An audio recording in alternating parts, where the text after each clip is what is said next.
Bom dia, eu vou falar sobre a resistência ao cesariamento dos solos não saturados. O objetivo geral é justamente o estudo da resistência nesses solos e, como objetivos específicos, estudar a influência da sucção, o estudo dos parâmetros geotécnicos que podem ser aplicados a esses solos, como se comporta a envoltória de resistência, a determinação da resistência através de ensaios e a determinação indireta da resistência desses solos. Então, os estudos envolvendo os solos não saturados, eles são de interesse da mecânica dos solos desde a instituição da engenharia, né? Isso se justifica porque existem diversas obras de engenharia envolvendo solos não saturados, como aterros, barragens e estabilização de taludes. Além disso, a condição de não saturação ela ocorre em uma grande extensão de regiões e em países de clima tropical, como o Brasil. Na mecânica dos solos tradicional, utiliza-se a hipótese de que o solo ele é um sistema estrutural bifásico, ou seja, ele se encontra saturado e constituído somente por partículas sólidas e água. A condição não saturada ela está associada à diferenciação estrutural dos solos residuais, fazendo com que o comportamento geomecânico nesses solos ele não seja bem descrito pelos parâmetros geotécnicos convencionais. Então, um solo não saturado ele é constituído por um sistema trifásico, por partículas sólidas, água e ar, e com base nessa definição considera-se ainda uma quarta fase, a interface ar-água, conhecida também como a membrana contrátil. A principal característica dessa membrana é a possibilidade de exercer uma tensão de tração, denominada de tensão superficial, e devido à ação dessa tensão, a interface ar-água ela se comporta como se fosse uma membrana elástica, influenciando o comportamento mecânico do solo. Então, um dos principais fatores de alteração do comportamento mecânico nos solos não saturados é o aparecimento da pressão de água negativa nos poros, chamada de sucção.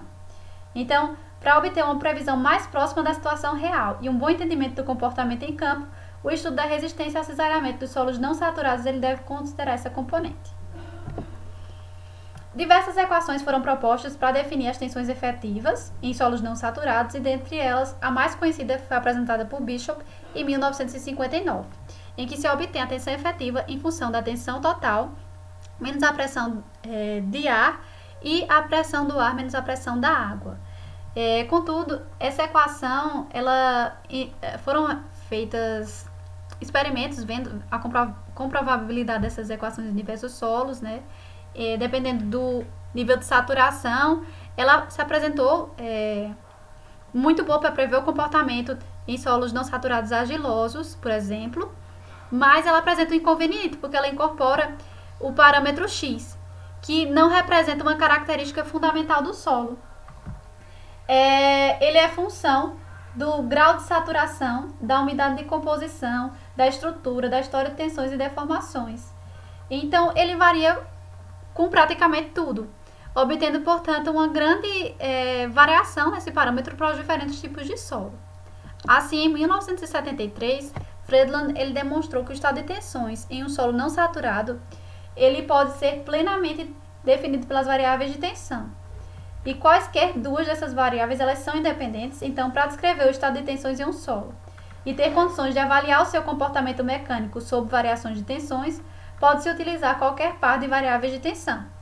Por exemplo, o par tensão total menos a pressão do ar, que é a tensão normal líquida, e a tensão do ar menos a pressão da água, por coincidência também empregado por Bishop na sua definição de tensões efetivas, ele é o mais simples de ser usado, porque uma variação na pressão de água dos poros, o W, afeta somente a variável pressão do ar menos pressão da água, que é a sucção mátrica, e quando o solo se satura, a sucção se anula, ou seja, eu vou ter o A igual ao W, a pressão do ar igual à pressão da água, e a tensão total menos a pressão do ar vai ser igual à tensão total menos a pressão da água, recaindo então na equação de Tesague para tensões efetivas.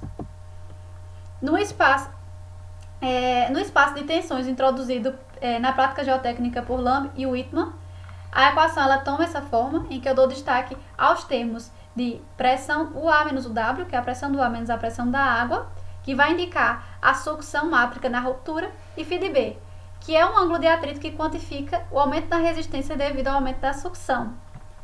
Então, considerando o espaço octaédrico de tensões, amplamente empregado nos estudos para modelagem de solos não saturados e as condições do ensaio triaxial, recai-se nessa equação, e considerando o critério de resistência Mohr-Coulomb e a proposta de Bishop, a seguinte equação de resistência ao cisalhamento, em termos de tensões efetivas, ela é derivada, e comparando-se, por exemplo, as equações obtidas por Fredholm e Bishop, apesar de serem essencialmente diferentes nas suas conceituações teóricas, elas resultam em equações de resistência equivalentes, considerando essa igualdade de termos. É necessário, diferente dos solos saturados, que a envoltória de resistência ela é definida para um gráfico bidimensional, nos solos não saturados requer-se ainda que a envoltória de resistência é definida em um espaço tridimensional. Essa envoltória ela é denominada envoltória de ruptura estendida de Mohr-Coulomb. Então, conforme a figura 1, o gráfico tridimensional ele tem como ordenada a tensão cisalhante, como abscissas as variáveis de estado de tensão, que é a tensão normal menos a pressão da água, e a pressão da água do ar menos a pressão da água. Então, a envoltória de resistência consiste em um plano com inclinações φ de B vezes o eixo de tensão de cisalhamento versus tensão normal líquida, e φ', que é o ângulo de atrito efetivo, e o eixo tensão de cisalhamento versus a pressão mátrica, né? Qualquer linha nesse plano traçada paralela aos eixos de tensão de cisalhamento versus a tensão normal líquida intercepta o plano definido pela origem dos eixos tensão de cisalhamento versus a pressão mátrica em uma ordenada de acordo com essa equação que vocês observam. Então, a equação que define a envoltória planar de resistência ao cisalhamento dos solos não saturados, ela pode ser descrita dessa forma, em que tem-se que a coesão aparente ela vai ser função da coesão efetiva, da sucção mátrica e do φ de B. Observando agora esses parâmetros que definem a equação de tensão efetiva e, portanto, de resistência ao cisalhamento, e, portanto, eles definem o comportamento mecânico desses solos, né? O parâmetro coesão, consiste da coesão aparente, ele é igual à coesão efetiva quando o solo está saturado. Assumindo o φ de B constante, a coesão aparente ela aumenta com o aumento da sucção. Fisicamente, a coesão ela pode ser definida como uma componente de resistência à tração do solo não saturado. Essa figura ela mostra os resultados em ensaios de resistência à tração executados em um solo residual maduro e jovem. E, em particular, no caso do solo maduro, se verifica que a resistência à tração ela aumenta de forma não linear. Então, com a redução do teor de umidade até um dado valor de volume, e a partir do qual ela tende a se estabilizar. O limite da sucção ou o grau de saturação a partir do qual a resistência à tração deixa de crescer está relacionado provavelmente com o teor de umidade correspondente ao limite de contração do solo. Tem-se ainda o parâmetro de coesão efetiva, que na prática muitas vezes ele não tem nenhum significado físico, porque ele se deve à linearização dos gráficos de ensaios envolvendo solos, que na maioria das vezes apresentam envoltórias não lineares de resistência, mas abstraindo a isso, essa coesão efetiva ela estaria relacionada com a existência de uma pequena resistência à tração do solo saturado, que pode ser propiciada pela ocorrência, por exemplo, de cimentação em solos residuais ou sedimentares, né? O parâmetro φ', considerando-se faixas φ', que é o ângulo de atrito efetivo, né? Então, considerando-se faixas usuais de variação de tensão normal de confinamento em estudos geotécnicos, diferentemente do caso dos solos saturados, é comum observar a ocorrência de envoltórias de resistência não lineares. Um exemplo disso é mostrado na figura, que apresenta resultados de ensaios triaxiais e de cisalhamento direto. Então, a não linearidade da envoltória de resistência implica que o parâmetro ângulo de atrito efetivo ele não é constante. Ele varia com o nível de tensões, com o nível de tensões, tensão total líquida, no caso do solo não saturado, e a tensão total menos a pressão no caso do solo saturado. Então, a envoltória de resistência de Mohr-Coulomb, em decorrência disso, e a envoltória estendida, no caso dos solos não saturados, elas não seriam válidas de uma forma geral.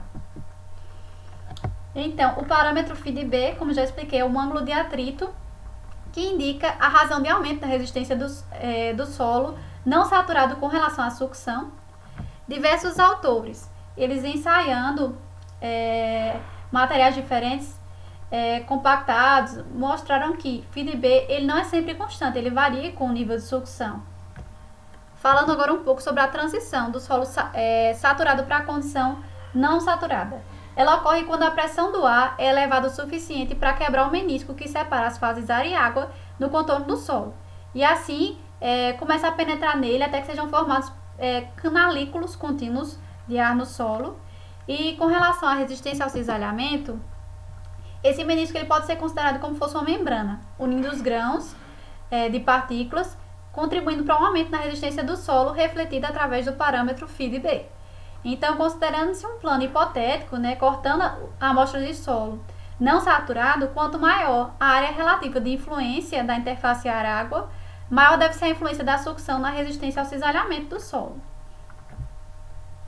Levando em conta agora a similaridade entre as curvas de variação de FIDB com o nível de sucção, com o formato das curvas características de sucção, ou seja, as curvas que relacionam a umidade do solo à sucção atuante nele, como é o caso dessa curva, Friedland et al. 1995, ele propõe que o parâmetro FIDB ele torna-se novamente relativamente constante quando se tem níveis de sucção maiores que os correspondentes ao grau de saturação residual do solo. Então, diante disso, diferentemente do que inicialmente suposto de se esperar, que o parâmetro FIDB ele seja menor do que FID' e varie de forma não linear com a sucção, conforme se observa no gráfico. Então, quais seriam as implicações das variações desses parâmetros, A envoltória geral de resistência dos solos não saturados deve ser representada como uma curva.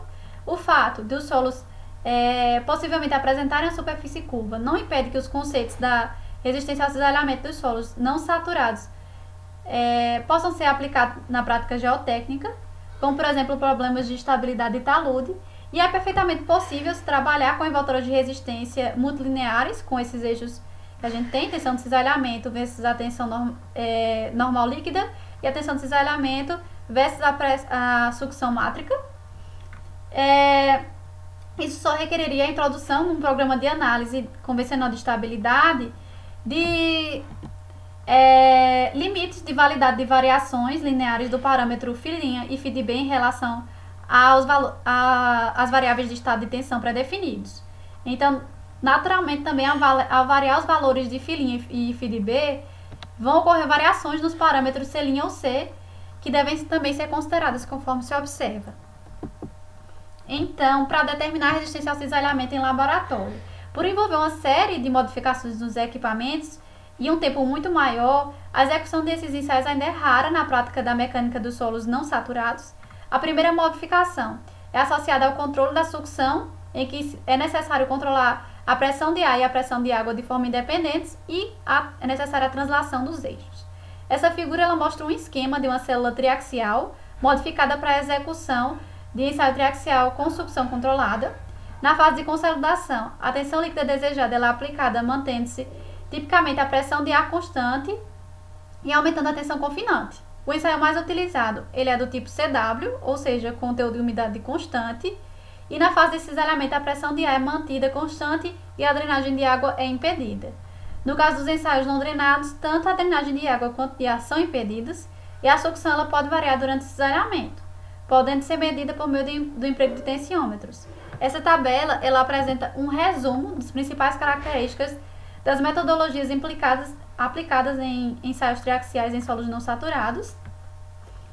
E agora falando um pouco sobre o ensaio de cisalhamento direto. O procedimento do ensaio, após a equalização da sucção, ele é similar ao convencional, em que as amostras são adensadas e o cisalhamento é do tipo drenado. No adensamento é realizado através da aplicação de uma tensão normal vertical e das pressões de ar e água na amostra. O cisalhamento ele é realizado a partir da imposição de uma velocidade de deslocamento constante, acionando o motor do equipamento. A carga vertical e a força cisalhante horizontal elas são determinadas por meio de células de carga. E da mesma forma que nos ensaios triaxiais, é fundamental que os ensaios de cisalhamento direto, no caso drenados, sejam executados com uma velocidade de deslocamento que garanta que a sucção ela se mantenha constante ao longo do ensaio. Então, a avaliação, esses parâmetros, esses ensaios, devido a essa dificuldade, né, de serem realizados esses ensaios. Então, existem formulações empíricas e semi-empíricas para obter a resistência ao cisalhamento desses solos. Esses autores, por exemplo, sugerem o uso dessa equação para determinar a resistência drenada de um solo não saturado.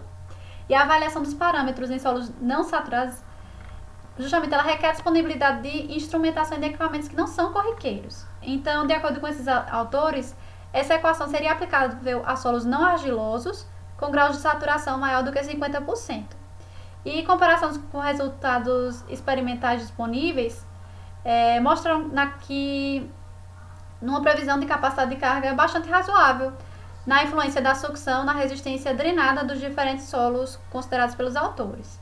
É sugerido ainda o uso da função y para representar o acréscimo de resistência em solos não saturados devido à sucção. Então, existe uma série de equações justamente para descobrir quanto é que essa resistência ao cisalhamento desses solos, sem ser de forma empírica, né, conforme se observa. E